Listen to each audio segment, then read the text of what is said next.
Where is our market heading? Are we swirling that ball heading down? Is the bubble really finally going to burst? Are we crashing? These are all things that I keep hearing lately in real estate.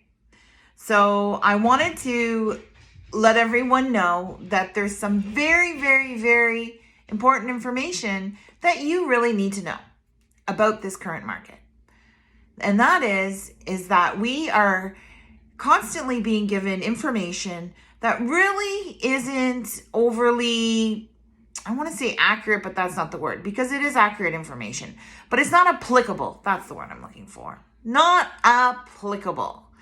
And that is with the housing stats that are coming out in the news media and other aspects of social media. Those numbers are not applicable to us. And I'll tell you why.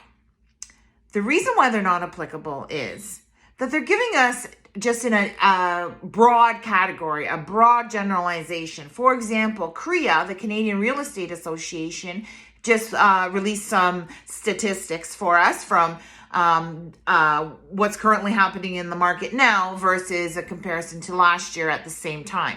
And that is that the Canadian real estate market as a country, as a whole, the sales are down 21.7%. Sales, number of sales. The average price, however, nobody's talking about the average price and where it's sitting. It's up 3.4% from last year at this time. Canada as a whole. So really, we've come down in price, but we're still ahead of the market than we were last year at the same time. And for those of you who are wondering and interested, the average Canadian country of Canada sale price is $711,316. In Ontario, what's happening in Ontario? Well, sales are up 8.7%. Sales price, the average sales price in the province of Ontario is up 8.7% from last year at this time. So how is that a bad thing? Yes, prices have come down. Mortgage rates went up. And they're going to continue to go up. And that's what's driving our prices down a little bit. But we're still ahead of the game from this time last year. I think that's wonderful news. The GTA. So our TREB stats indicate that the GTA area, their sales are also down a significant amount. The sales are down 38.8%. That's huge. But you know what? Their average sale price is still in the positive, still 9.4% higher than this time last year in the GTA. But here's the problem with all that information. It's not applicable. We want to look at our neighborhoods. That's what's more important. What is going on in your neighborhood or the neighborhood you are interested in moving into? What's happening there? And I'm going to give you some information, and I think it's very, very interesting. And maybe it'll make you consider your next few steps in real estate a little differently. And maybe you shouldn't be prolonging selling your house, or maybe you shouldn't be prolonging buying your next investment property. Here's why. Let's look at Burlington. The neighborhood of Haddon Forest is up 39.2%. Average sales price in the whole neighborhood, 39.2% from May of 2021 to May of 2022. Yes, the prices have come down since the end of February. We saw a huge change in the market at the end of February.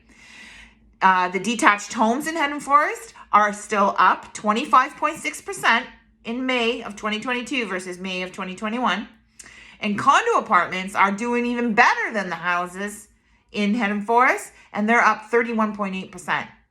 So if you bought in 2021, you're way ahead of the game still. Nothing's happening. People are crying. Oh no, how are people going to pay their mortgages? You know, the equity in your home is up. The Orchard. Let's look at the Orchard. So the average sales price in the Orchard is on the positive of 18.5%. So we're up 18.5% in the Orchard. However, here's the interesting part. And this is why we need to look neighborhood versus neighborhood.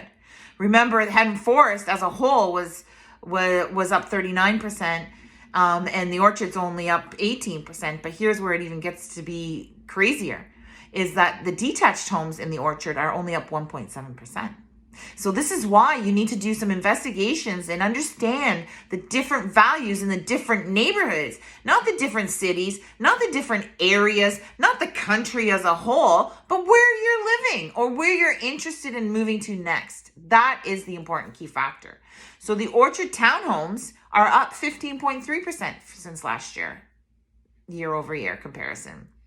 Now I have some bad news for all you residents of Aldershot. If you live in Aldershot, especially if you bought last year, not such a great situation, but maybe you should consider buying in Aldershot this year. So Aldershot is down 2.3%, negative 2.3. So their actually homes this year are less, average sale price is less than last year. Detached homes are a significant drop, 13.6% year over year. That's huge. Condos, however, I'm thinking, hey, maybe we should all look into condos, because condos, there seems to be a theme here. Haddon Forest condos were up 31.8%. In Aldershot, they're up 25.6%, although detached homes are in the negative of 13.6%. So it just goes to show you that neighborhood to neighborhood is very, very important to look into, not just the city.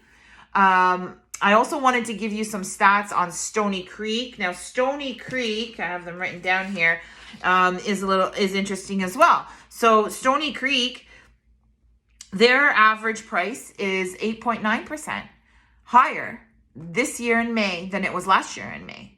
So, but that's as a whole. I didn't divide it down into neighborhoods. But however, on that note, if you're interested in knowing what's going on in the market values in your own neighborhood, let me know.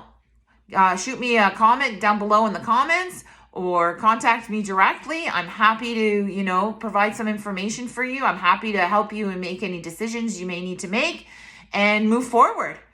It's not always doom and gloom. You just got to be armed with the right facts and the great information that is appropriate and applicable to what we're trying to do in real estate. Have a great day. Bye, guys.